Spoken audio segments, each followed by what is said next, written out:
So this week, a video appeared of Andreas Gustafsson. He's a former national champion in Greco-Roman wrestling in Sweden and an MMA welterweight who just made his UFC debut. In addition to some interesting tattoos, what has also been getting attention is his outrageous strength in the gym. Among other lifts, here are some quick stats. 80 kilos for a single arm barbell snatch, 70 kilos single arm snatch for 3, 280 kilos sumo deadlift for 1, 250 sumo deadlift for 3, 140 kilo clean and push jerk with a 10-second overhead hold, 200 kilo Zercher squat, dips with 75 kilos, the list goes on. While that's certainly to be applauded, I'm going to be a Debbie Downer and say that I actually think it's kind of meaningless in the grand scheme of things, and I think he's going to have a fairly middle-of-the-road career in the UFC in his way. It's true that strength is certainly important for MMA and grappling because they're both attritional sports where you have to overcome a resisting opponent. And it's certainly true that you need to be stronger the higher up the levels that you go.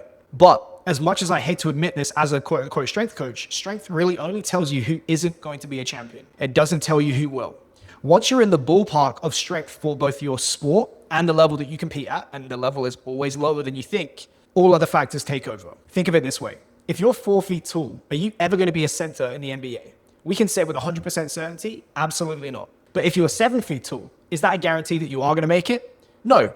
It just means that you have a shot. And if you don't make it, we can be sure that a lack of height is not the reason. This guy is 7 feet 9 tall. He's the tallest college basketball player in history. And this year, he couldn't even make the team at Florida. He ended up redshirting for the year, presumably because all of the other parts of his game that weren't height weren't good enough. In terms of strength for both grappling and MMA, this guy is the 7'9" center. He's so far past the point of strength not being an issue for his sport.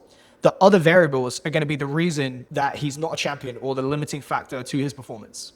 Let's remind ourselves that sporting performance is comprised of your total sum development of physical, technical skill, tactical game planning, and psychological resilience. And in truth, all physical preparation does is add intensity and repeatability to the underlying technical tactical game plan. It doesn't replace it.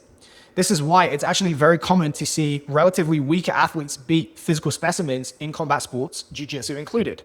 So while this guy might be an 11 out of 10 in the strength and even the wrestling department, at a guess, he's nowhere near that level with his striking or other aspects of his game when he allows non-UFC level athletes to make him look like this at the end of the fight. Compare that to a Khabib who has probably never deadlifted 200 kilos in his life and famously never lost a round or got cut in his career. That's a stark reminder to everyone about the relative importance of tactics and technique compared to raw strength. Now, in his defense, most of Andreas Gustafsson's videos are from years ago, so it's quite possible that he doesn't lift as much or as often anymore. But I would go as far as saying that he could pretty much never lift again, focus nearly exclusively on his sport, and actually be a much more successful athlete as a consequence. Food for thought.